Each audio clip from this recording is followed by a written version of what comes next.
Нужно изучать свою историю и помнить о том, что было. Но я могу сказать о том, что крымский татар достаточно мудрый народ. Он как раз-таки на генетическом уровне извлекает уроки из прошлого, из истории. И на генетическом уровне не приемлет то, что сегодня происходит в Крыму.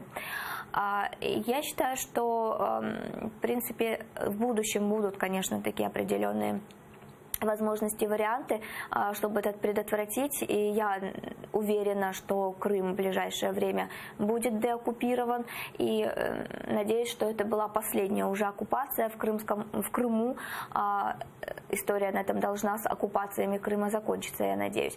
И, конечно же, вывод в том, что мы должны больше и глубже изучать эти вопросы и постоянно доносить поколению, не только крымским татарам, современным украинцам, что на самом деле бывает, когда ты не знаешь историю. И мы можем наблюдать это даже на сегодняшнем примере, то, что у нас сегодня происходит в стране. И если мы не знаем своей истории, мы не можем дальше двигаться и предотвращать то, с чем мы сталкиваемся порой.